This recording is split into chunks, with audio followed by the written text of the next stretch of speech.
General Hospital spoilers report Rick Lansing, Rick Hurst, didn't hold back in telling Ava Jerome, Maura West, just how he felt about his half-brother's demeanor when they confronted him at Diane Miller's Carolyn Hennessy office.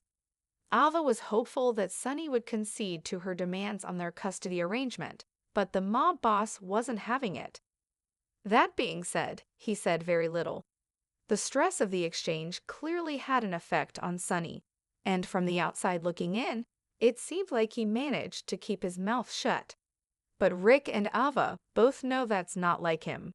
Rick implied he knew his sibling well enough to know that he wasn't okay, but could it be that he has insider knowledge of what Sonny is going through because he's the one putting him through it? General Hospital spoilers. Something isn't right. The look on Sonny's face when Ava made her demands, or rather, when Rick spoke for her, said it all. Rick may have taken Ava by surprise when he noted that something was off with Sonny, but she seemed to write it off, likely because she knows their history. Still, Rick behaved as though he couldn't put his finger on it, but trusted his gut that Sonny wasn't himself. So far, we've seen little more discussion of that, but we trust that Ava has forgotten the matter altogether, and that could come back to bite her. GA spoilers leak Sonny's aching heart. For weeks, Sonny has been hiding the truth from everyone he loves, except for Jason Morgan, Steve Burton. He felt obligated to fill Jason in when the mob enforcer showed up to find Dr. Isaiah Gannon, Sawandi Wilson, in Sonny's penthouse apartment for a secret checkup. Otherwise, Sonny doesn't want to worry his children. They're already stressed by Sam McCall's, Kelly Monaco death and Michael Corinthos, Chad Duell accident. But could it be that Sonny's heart issues are not organic? Is it possible that he's being poisoned once again, but this time by his own brother? General Hospital spoilers. Jokes on Ava.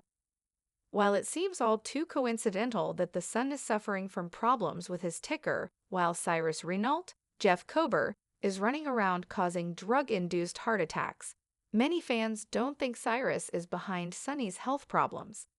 Might Rick have found a way to inflict this harm on his brother?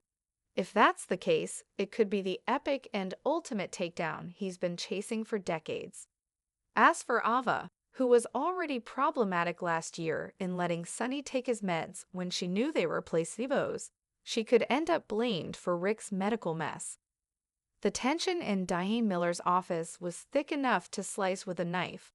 Ava Jerome sat with her arms crossed, her carefully crafted mask of indifference cracking slightly as she awaited Sonny Corinthos' response.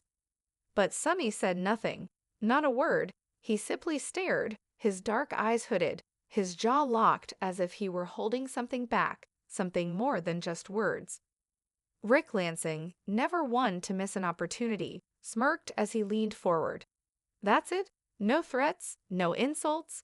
Come on, big brother, you're slipping. Ava's gaze flickered toward Rick, uncertain whether she should be amused or concerned. Sonny had never been the silent type.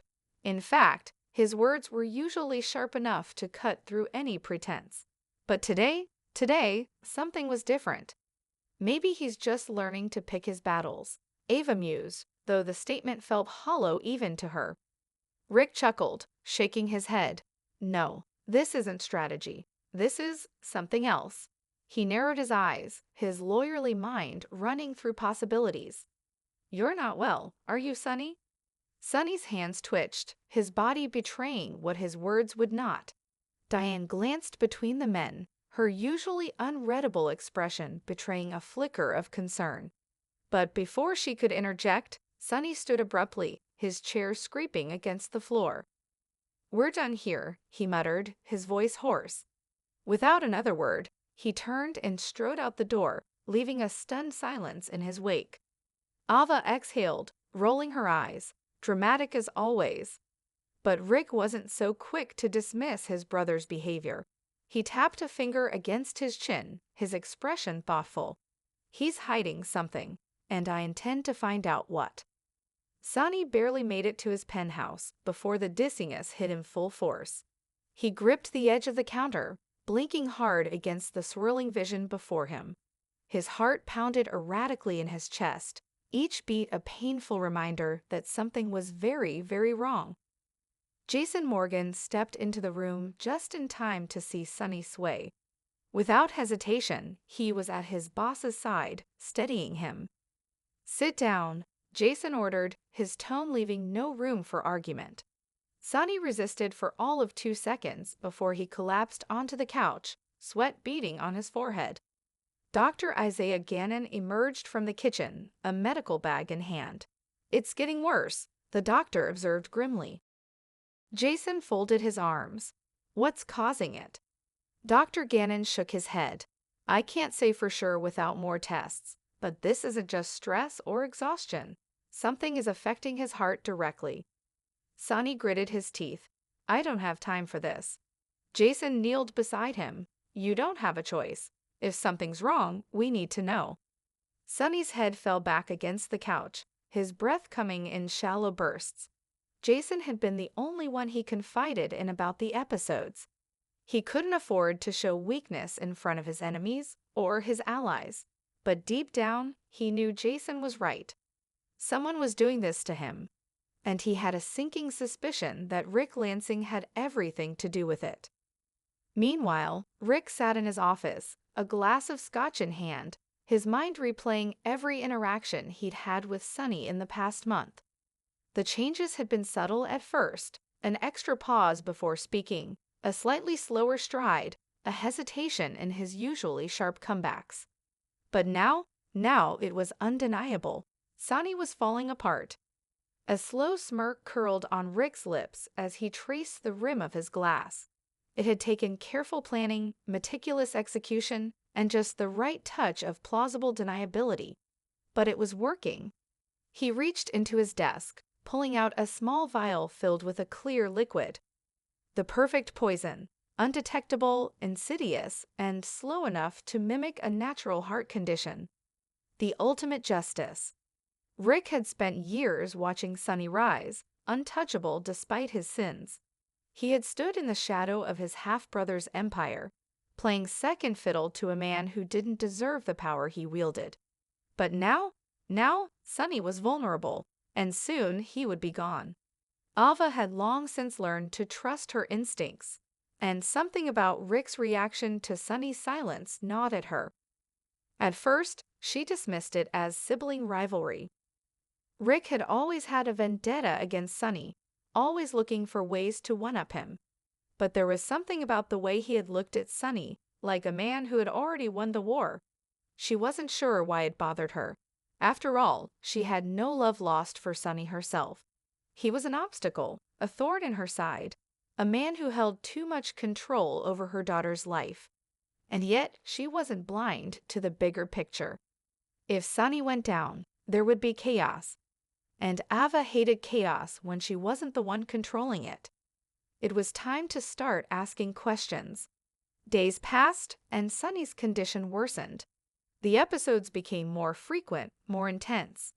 Jason had begun his own investigation, reaching out to specialists, searching for answers. But it wasn't until Ava confronted him that the pieces started falling into place.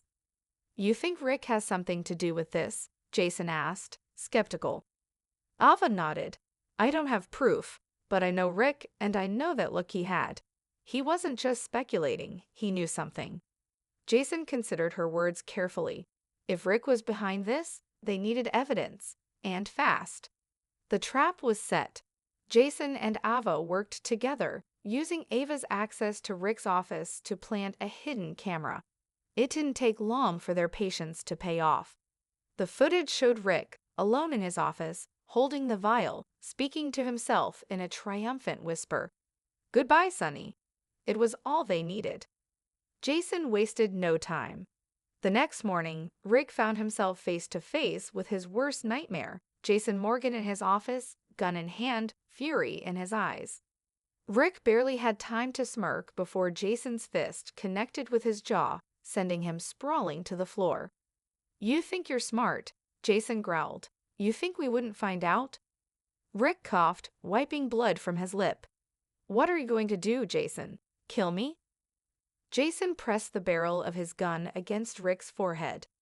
"If Sonny dies, you won't live long enough to see your next move." The door burst open then, and Sonny stood in the doorway. He looked weak, but his eyes were blazing with fury. "You tried to take me out," Sonny said, his voice laced with betrayal. Rick smirked, "And I almost succeeded." Jason tightened his grip on the gun, but Sonny held up a hand. "No, he's not worth it." Rick laughed. "You think you're walking away from this? You're a dead man, Sonny. Even if I don't finish the job, someone else will." Sonny's smirk mirrored Rick's. "Maybe, but not today." The next day, Rick was arrested, the evidence airtight. And as Sonny sat in his penthouse, Jason at his side, he exhaled slowly.